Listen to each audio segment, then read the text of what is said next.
Director of the Department of Immigration, Mr. Yusuf Simmons, the Deputy Consul General, Mr. Marara, Dr. Danisa Baloyi, Mr. Nixon Spanda, Mr. Brian Gezani Ndlovu, Mr. Mandaza, whom I know him in his other capacities.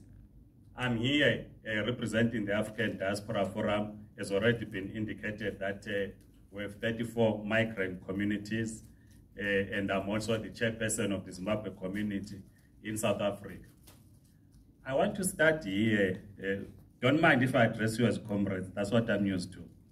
I want to start here because we are trying to process this repatriation concept, because it appears to us that Zimbabwe was in a war, and the people that came to South Africa, granted these special permits, were refugees running away from a war zone.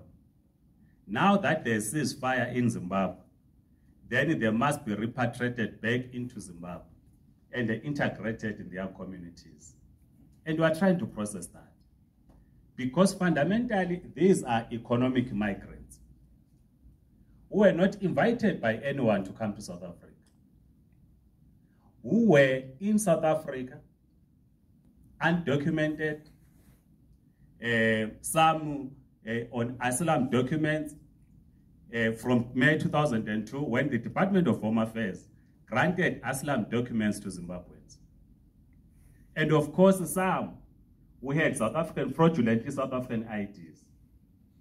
And they will recall that the United Nations at the time said South Africa is a security risk in the fight in what President Bush then characterized as a war against terror, saying it is easy for any person to come to South Africa, get a South African passport, and they travel all over the world.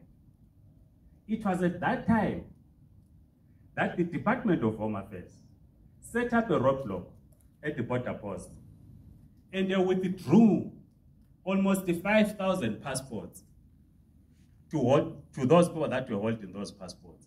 And these individuals were allowed into the country, and they asked to present themselves at the Department of Home Affairs, and they proved that they were South Africans.